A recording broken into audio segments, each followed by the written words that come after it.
The night was cold, and a thick blanket of fog wrapped around the forest. The group huddled closer to the fire, its orange glow casting eerie shadows across the faces of those gathered.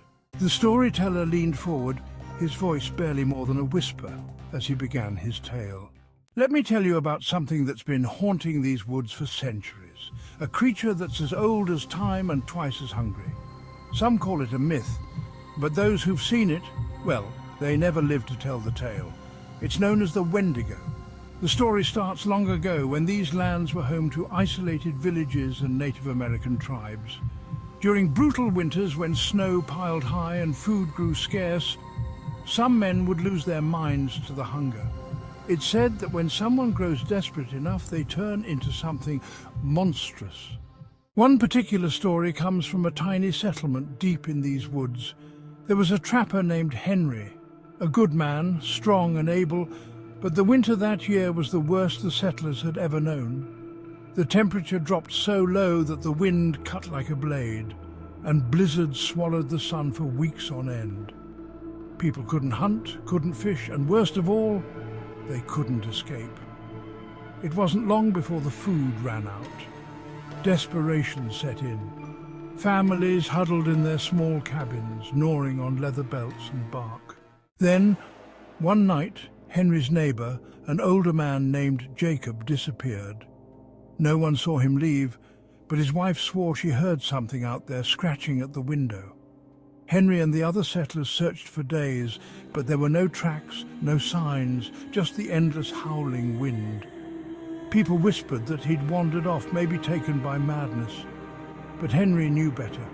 He'd seen the fear in Jacob's eyes, the terror that went beyond hunger. The kind of fear that only comes when you know something's watching you from the dark. Weeks passed, and the snow only grew deeper.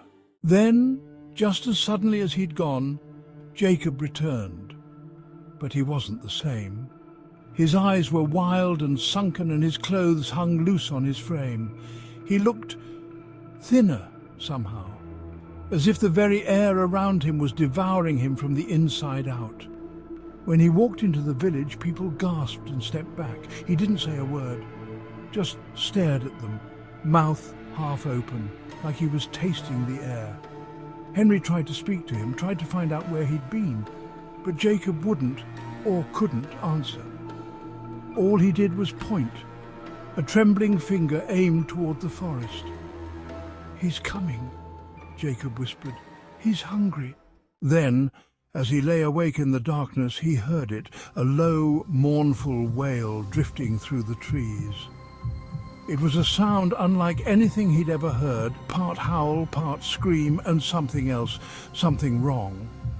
It echoed through the stillness, sending shivers down his spine. Henry grabbed his rifle and ran outside, following the sound. The wind whipped around him, biting at his skin, but he pressed on. He knew he had to find whatever was making that noise.